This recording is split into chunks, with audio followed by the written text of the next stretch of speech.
نحمده ونصلي ونسلم على رسوله الكريم اما بعد فاعوذ بالله من الشیطان الرجیم بسم اللہ الرحمن الرحیم قد افلح المؤمنون۔ سورۃ المؤمنون کا نام سورۃ المؤمنون اس لیے ہے کہ قرآن کریم کی اس سورت کی پہلی آیت میں لفظ ہے المؤمنون، قد افلح المؤمنون، تو اسی وجہ سے سورت کا نام ہی سورۃ المؤمنون ہے۔ اللہ تعالیٰ نے اس سورت کے شروع میں مؤمنین کے 7 اوصاف کو بیان فرمایا ہے۔ الذین هم فی صلاتہم خاشعون، نمبر 1، وہ نماز خشوع اور خضوع کے ساتھ پڑھتے ہیں۔ خشوع اور خضوع کی ایک تفسیر عبداللہ بن عباس رضی اللہ تعالیٰ عنہما سے یہ ہے کہ عاجزی اور انکساری سے نماز پڑھتے ہیں، دائیں بائیں توجہ نہیں کرتے اور نماز کے اندر رفع الیدین بھی نہیں کرتے۔ دوسری صفت فضول کاموں اور فضول باتوں سے پرہیز کرتے ہیں۔ تیسری صفت اپنے آپ کو برے اعمال اور برے اخلاق سے بچاتے ہیں۔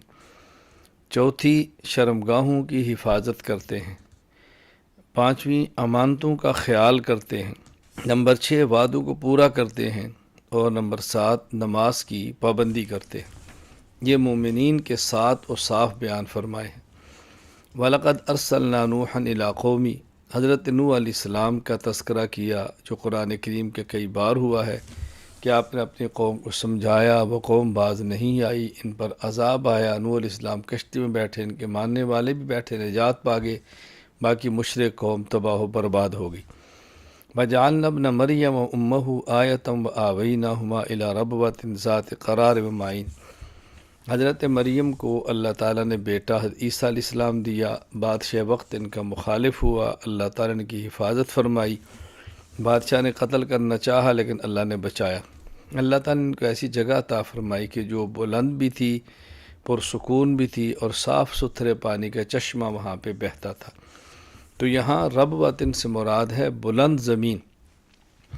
منکرین ختم نبوت غلام احمد قادیانی کے ماننے والوں نے پاکستان میں ایک شہر ہے جس کا نام ربوہ ہے، اور وہاں چونکہ ٹیلے بھی ہیں، ساتھ دریا بھی بہتا ہے، تو انہوں نے تاثر دینے کی کوشش کی ہے کہ قرآن کریم میں جس ربوہ کا ذکر ہے وہ یہ ہے، حالانکہ بالکل جھوٹ ہے اور بہتان ہے، الزام ہے۔ قرآن کریم میں ربوہ سے مراد بلند جگہ ہے، خاص شہر کا نام ربوہ نہیں ہے۔ خیر، اب اس ربوہ کا نام بھی چناب نگر ہو گیا ہے۔ فاتح قادیانیت مولانا منظور احمد چنیوٹی رحمہ اللہ کی 30 سال کی مسلسل محنت کے نتیجے میں اس کا نام اب چناب نگر رکھ دیا گیا ہے۔ قد کانت آیاتی تتلی علیکم فکنتم علی اعقابکم تنکسون، مشرکین کی عادت تھی اللہ کا کلام سنتے تو بدکتے اور کلام اللہ پر توجہ نہیں دیتے تھے، محفلیں سجا کر قرآن کریم کے بارے میں بیہودہ باتیں کرتے۔ اللہ تعالیٰ نے اپنے پیغمبر صلی اللہ علیہ وسلم کو یہ بات سمجھائی کہ یہ اس کے باوجود بھی ایمان نہیں لاتے، نہیں لائیں گے، آپ اپنی محنت کو جاری رکھیں۔ وَهُوَ الَّذِي أَنشَأَ لَكُمُ السَّمْعَ وَالْأَبْصَارَ وَالْأَفْئِدَةَ قَلِيلًا مَا تَشْكُرُونَ۔ اللہ تعالیٰ کتنے انعام دینے والے بڑے خدا ہیں، تمہیں کان دیا ہے، تمہیں آنکھیں دی ہیں، تمہیں دل دیا ہے، لیکن کان ہے تم حق نہیں سنتے، آنکھ ہے تم حق کو دیکھتے نہیں، دل ہے تم اس کا صحیح استعمال نہیں کرتے۔ اللہ تعالیٰ کی نعمتوں کا شکر ادا کرو اور اس منعم حقیقی کی عبادت کرو۔ قُل رَبِّ إِمَّا تُرِيَنِّي مَا يُوعَدُونَ۔ اللہ تعالیٰ نے رسول اکرم صلی اللہ علیہ وسلم سے وعدہ فرمایا کہ تمہارے نہ ماننے والوں کو عذاب دیا جائے گا دنیا میں یا آخرت میں۔ آخرت میں تو یقینی ہے، بعضوں کو دنیا ملتا ہے۔ تو رسول اکرم صلی اللہ علیہ وسلم دعا مانگ رہے ہیں، یا اللہ اگر دنیا میں ان پر عذاب آئے تو مجھے محفوظ رکھنا۔ اللہ اکبر۔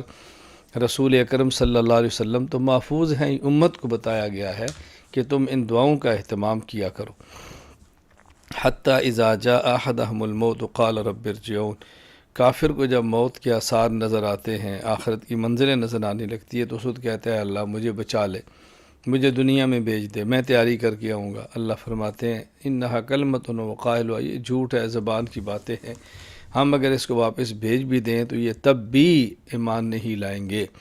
اس موقع پر برزخ کے عنوان پر تفصیلی بحث میری تفسیر دروس القرآن میں آپ ملاحظہ فرمائیں۔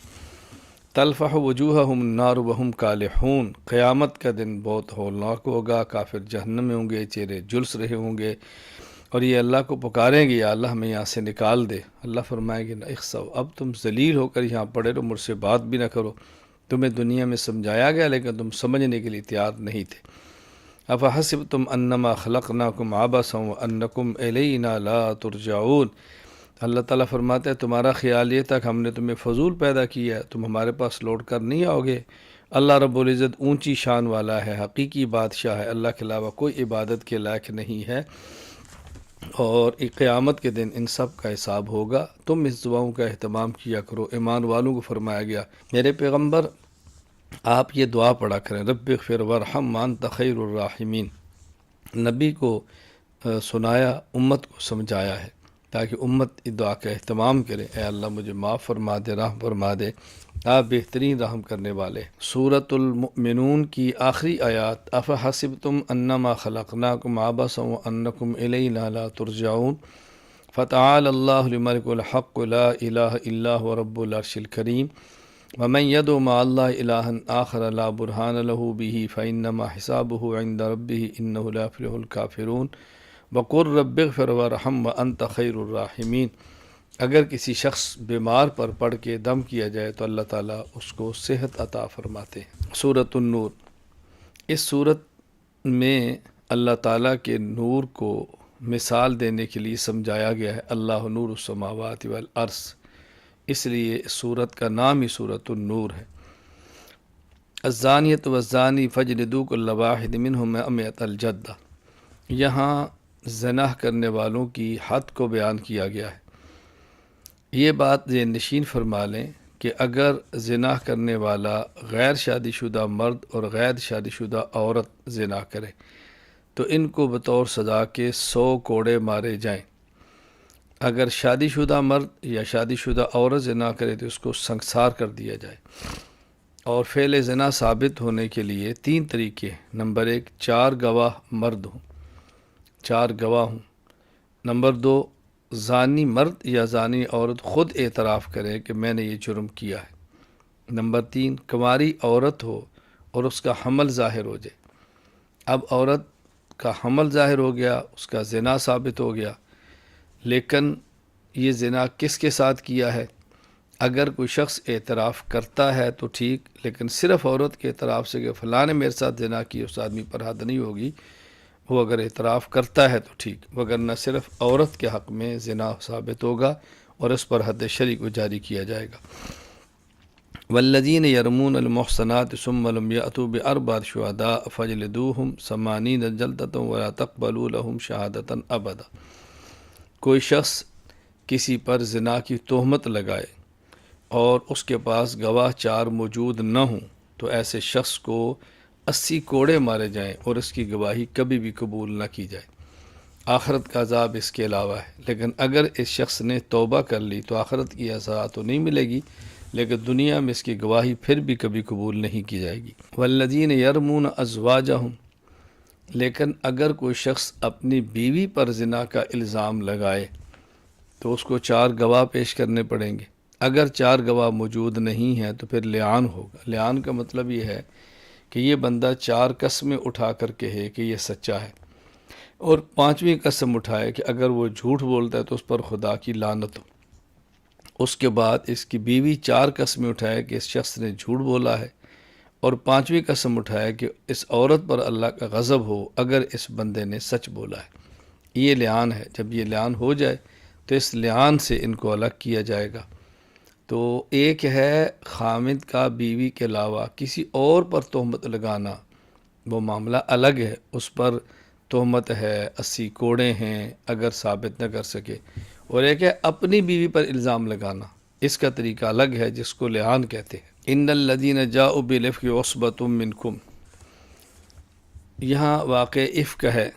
سن 6 ہجری میں غزوہ بنی مصطلق ہوا۔ رسول اکرم صلی اللہ علیہ وسلم کے ساتھ اس سفر میں آپ کے ازواج مطہرات میں سے ام المومن امی عائشہ رضی اللہ تعالیٰ عنہ تھی۔ آپ قضاء حاجت کے لیے تشریف لے گئیں اور پیچھے سے قافلہ چل پڑا۔ آپ کا وزن بہت کم تھا تو ہودج اٹھانے والوں نے سمجھا کہ آپ اس کے اندر ہیں، جب اس کے اندر نہیں تھی۔ آگے سفر جاری رہا۔ بعد میں عائشہ رضی اللہ تعالیٰ واپس تشریف لائیں تو قافلہ جا چکا تھا، آپ وہیں لیٹ گئیں تو دو صحابی جن کے ذمہ تھا کہ تم پیچھے قافلے کی چیزیں تلاش کرو، دیکھا کہ عورت سوئی ہے، چہرہ دیکھا تو امی عائشہ رضی اللہ تعالیٰ عنہ تھی۔ خیر وہ ان کو لے کر پیچھے قافلے کے ساتھ ملے تو نبی کریم صلی اللہ علیہ وسلم کے مدینہ منورہ میں جو منافقین تھے ان میں ایک منافق تھا عبداللہ بن ابی، ازلی دشمن تھا۔ اس نے بہتان لگا دیا الیاذ باللہ کہ حضور صلی اللہ علیہ وسلم کی بیوی حضرت عائشہ رضی اللہ تعالیٰ عنہ کردار کی ٹھیک نہیں۔ یہ الزام لگا تو اللہ تعالیٰ نے خود قرآن کریم کے 2 رکوع نازل فرمائے ان کی صفائی اور تطہیر کے لیے۔ اس لیے اگر کوئی شخص یہ عقیدہ رکھے امی عائشہ رضی اللہ تعالیٰ عنہ کی ذات پر برائی کے حوالے سے تو ایسا شخص ہرگز مومن نہیں ہے۔ ولایات الفضل منکم وسعت ان یؤتوا للقربى والمساکین، جب یہ واقع افک ہوا، منافقین نے پروپوگنڈا کیا تو بعض سادہ لو مسلمان بھی اس میں شریک ہوئے۔ حضرت مصطح رضی اللہ تعالیٰ عنہ صحابی تھے اور بعد میں انہوں نے توبہ بھی کر لی تو وہ بھی اس کے اندر شریک ہو گئے۔ حضرت مصطح رضی اللہ تعالیٰ عنہ صدیق اکبر رضی اللہ عنہ کے رشتہ دار تھے، آپ ان کی مالی امداد کرتے، تو اس صدمے کی وجہ سے آپ نے قسم اٹھائی کہ میں ان کی مالی امداد نہیں کروں گا۔ اللہ تعالیٰ نے آیت جاری فرمائی کہ نہیں، ان نے سادگی سے کہہ دیا ہے، پھر توبہ بھی کر لیا ہے تو تمہیں ان کی مدد کو جاری رکھنا چاہیے۔ یا ایھا الذین آمنوا لا تدخلوا بیوتا غیر بیوتکم حتی تستأنسوا وتسلموا علی اہلہا۔ یہاں دیکھو 4 قسم کے مکانات ہیں۔ نمبر 1 مکان جس میں آدمی خود اکیلا رہتا ہے، اس کے ساتھ کوئی اور نہیں، اس میں داخل ہونا ہو تو کسی شخص سے اجازت لینے کی ضرورت نہیں ہے۔ نمبر 2 وہ مکان جس میں اور لوگ بھی رہتے ہوں، رشتہ دار ہو یا اجنبی، وہاں داخل ہونے کے لیے اجازت کا لینا ضروری ہے۔ نمبر 3 وہ مکان جس میں کسی کا رہائش پذیر ہونا معلوم نہ ہو، پتہ نہیں اندر کوئی ہے یا نہیں، تو وہاں بھی اجازت طلب کر کے اندر جانا چاہیے۔ یعنی آپ ایک بار سلام کریں یا دروازے پر دستک دیں پھر دیں تو اس کا خیال کرنا چاہیے۔ نمبر 4 وہ مکانات کہ جو رہائش کے لیے ہے ہی نہیں، جیسے مسجد ہے، خانقاہ، مدرسہ وغیرہ، تو وہاں تو کسی سے اجازت لینے کی ضرورت نہیں ہے، وہ تو ہے ہی نمازوں کے لیے اور عبادات کے لیے، جیسے دیگر لوگ جاتے ہیں آپ بھی چلے جائیں۔ قل للمؤمنین یغضوا من ابصارہم ویحفظوا فروجہم، یہاں ایمان والے مردوں کو مستقل حکم دیا آنکھوں کی حفاظت کرے، آنکھیں جھکا کے رکھے، شرمگاہ کی حفاظت کرے۔ خواتین کو مستقل حکم دیا آنکھیں جھکا کے رکھے اور اپنی شرمگاہوں کی حفاظت فرمائے۔ یہاں یاد رکھیں اس آیت کا جو عنوان ہے وہ اصلاح معاشرہ ہے، اور یہاں پھر بتایا گیا کہ عورت نے پردے کا اہتمام کیسے کرنا ہے۔ خیر یہ ذہن نشین فرما لیں کہ عورت کا پردہ اس کے چہرے کا بھی ہے، عورت کا پردہ اس کی ہاتھ کی ہتھیلیوں کا بھی ہے، عورت کا پردہ اس کے پاؤں کی پشت کا بھی ہے۔ اپنے جسم کا کوئی حصہ بھی نامحرم کے لیے کھولنے کی عورت کی کوئی اجازت نہیں، حتیٰ کہ عورت کی آنکھ کا بھی پردہ ہے، جب یہ باہر نکلے تو کپڑا باریک ایسے لٹکائے کہ اس کی آنکھیں بھی نظر نہ آئیں، یہی پردہ شرعی ہے۔ اللہ نور السماوات والارض مثل نورہ کمشکاۃ فیہا مصباح المصباح فی زجاجہ، یہاں اللہ تعالیٰ نے اپنے نور ہدایت کی مثال بیان فرمائی ہے۔ اللہ تعالیٰ کا نور کیسے ہے؟ فرمایا اس کی مثال تو ایسے سمجھیں جیسے ایک تاقچہ ہو، اس تاقچے کے اندر ایک چراغ ہو اور پھر چراغ کے اندر ایک قندیل ہو، اور اس کو جلایا جائے چراغ کو زیتون کے تیل سے، اور زیتون بھی ایسا کہ جس وقت ہر وقت دھوپ پڑتی ہو، خاص مشرق میں نہ ہو کہ جب سورج ڈوبنے لگے تو پھر نہ خاص مغرب کے اندر ہو کہ اس کے ایک طرف سایہ آ جائے، بلکہ ایسی جگہ پر ہو کہ ڈوبتے اور چڑھتے ہوئے اس کے اوپر ہمیشہ دھوپ رہے۔ ایسے زیتون کے درخت کا جو تیل ہے وہ بہت صاف ہوتا ہے، تو فرمایا کہ ایسا اس کے اندر تیل ہو۔ یہ اللہ کے نور کی مثال ہے کہ جس طرح یہ شیشہ ہے، شیشے کے اندر ایک چراغ ہے اور چراغ کے اندر پھر زیتون کا تیل ہے اور بہت جلدی وہ روشن ہوتا ہے۔ اللہ کا نور بھی اسی طرح ہے، نور ہدایت ہے اور وہ پوری دنیا کو روشن کر رہا ہے۔ والذین کفروا اعمالهم کسراب بقیۃ یحسبہ الظمآن ماء، یہاں ان کفار کا معاملہ بیان کیا ہے کہ جو لوگ توحید کو بھی نہیں مانتے، رسالت کو بھی نہیں مانتے، لیکن آخرت کو مانتے ہیں۔ اللہ تعالیٰ فرماتے ہیں کفار کی مثال ایسے جیسے آدمی ریگستان میں سفر کر رہا ہو تو دور سے ریت چمک معلوم ہوتی ہے، جسے سراب کہتے ہیں، قریب جائیں تو کچھ بھی نہیں ہوتا سوائے ریت کے۔ اسی طرح ان کو نظر آتا ہے کہ ہمارے اعمال قیامت کے دن ہمیں کام آئیں گے، لیکن وہ سراب ہے، وہاں جائیں گے تو کچھ بھی اعمال کام نہیں دیں گے، کیونکہ عمل کام ہوتا ہے جب انسان کے عقائد سارے ٹھیک ہوں۔ جب توحید و رسالت پر ایمان ہی نہیں ہے تو عمل انسان کا کسی کام کا نہیں۔ او کظلمات فی بحر اللج یغشاہ موج من فوقہ موج من فوقہ سحاب، اور وہ کافر کہ جو آخرت کا بھی یقین نہیں رکھتا، توحید کو بھی نہیں مانتا، رسالت کو بھی نہیں مانتا، اس کی مثال دی ہے وہ تو بالکل ایسے ہے کہ جیسے گہرا سمندر ہو، پھر اندھیرا ہو، پھر اندھیرا ہو، 3 اندھیروں کے اندر ہو، وہ آدمی کو اپنا ہاتھ نظر نہیں آتا تو اور کوئی چیز کیسے نظر آئے گی؟ تو یہ بالکل ہی تاریکی میں ڈوبا ہوا کافر ہے۔ وَمَن يُطِعِ اللَّهَ وَرَسُولَهُ وَيَخْشَ اللَّهَ وَيَتَّقِ فَأُولَٰئِكَ هُمُ الْفَائِزُونَ۔ فرمایا کہ انسان کامیاب ہوتا ہے جب اللہ کی اطاعت کرے، اللہ کے رسول کی اطاعت کرے، یعنی اللہ کا حکم مانے اور رسول اللہ صلی اللہ علیہ وسلم کے طریقے کے مطابق مانے، اور یہ شخص اللہ سے ڈرے ویتقی، اور اللہ کی نافرمانی سے بچے۔ ڈرنا صرف زبانی نہ ہو، عمل سے بھی پتہ چلے کہ ڈرتا ہے، نافرمانی نہیں کرتا، تو اللہ ایسے شخص کو دنیا آخرت میں کامیاب فرماتے۔ وعد اللہ الذین آمنوا منکم وعملوا الصالحات، یہ آیت آہستہ استخلاف ہے رسول اکرم صلی اللہ علیہ وسلم کے صحابہ کرام میں سے اللہ پاک نے جن کو خلافت دینے کا وعدہ کیا ہے، وہ 4 ہیں، ابو بکر، عمر، عثمان اور علی۔ ان کی خلافت کو خلافت راشدہ کہتے ہیں، ان 4 خلفائے راشدین کہتے ہیں۔ اس آیت میں ان سے وعدہ کیا گیا ہے وہ لوگ جو ایمان لا چکے ہیں تم میں سے، تو گویا یہ آیت ان کے لیے جو سخت ایمان لا چکے تھے۔ حضرت امیر معاویہ رضی اللہ تعالیٰ عنہ ابھی ایمان نہیں لائے تھے، حضرت حسن رضی اللہ تعالیٰ ابھی بچے تھے، تو اس لیے اس کا مصداق 4 ہیں، خلفائے راشدین ابو بکر، عمر، عثمان اور علی۔ یا ایھا الذین آمنوا لیستأذنکم الذین ملکت ایمانکم والذین لم یبلغوا الحلم منکم 3 مرات۔ پہلے تو بڑوں کو حکم دیا تھا کہ آپ نے کس گھر میں داخل ہونا ہے، اجازت لینی ہے، کس گھر میں داخل ہونے کے لیے اجازت کی ضرورت نہیں ہے۔ اب یہ بتایا کہ جو چھوٹے بچے ہیں اور غلام ہیں اور لونڈیاں ہیں، ان کو بھی چاہیے کہ بطور خاص 3 اوقات میں جب گھر میں جائیں تو اجازت لیں۔ نمبر 1 فجر سے پہلے، نمبر 2 دوپہر جو قیلولہ سونے کا وقت ہے، نمبر 3 عشاء کے بعد، چونکہ عام طور پر اس میں لباس مختصر ہوتا ہے، بندہ سونے کی حالت کے اندر ہوتا ہے اور بے پردگی کا خطرہ ہوتا ہے۔ لیس علی الاعمی حرج ولا علی الاعرج حرج، معذور حضرات جو نابینا ہوتے یا پاؤں وغیرہ سے معذور ہوتے، تو اب یہ جب تندرستوں کے ساتھ بیٹھ کر کھانا کھا رہے تو دونوں کو عجیب سی حیا محسوس ہوتی۔ ان کو یہ ہوتا کہ چونکہ ہم نابینے ہیں یا معذور ہیں تو ہماری وجہ سے ان کو تکلیف نہ ہو، اور جو صحت مند ہوتے ہیں ان کو ہوتا ہے کہ ایسا نہ ہو کہ ہم کھانا زیادہ کھا لیں اور ہماری وجہ سے کم کھا سکیں، تو اللہ تعالیٰ نے فرمایا کوئی حرج نہیں، آپ ان کو ساتھ بیٹھو، اکٹھے بانٹ کے کھائیں، اور یہ چھوٹی چھوٹی باتیں محسوس نہ کی کرو، ایک دوسرے کی رعایت کرو۔ انما المؤمنون الذین آمنوا باللہ ورسولہ واذا كانوا معه على امر جامع لم يذهبوا حتى يستأذنوا۔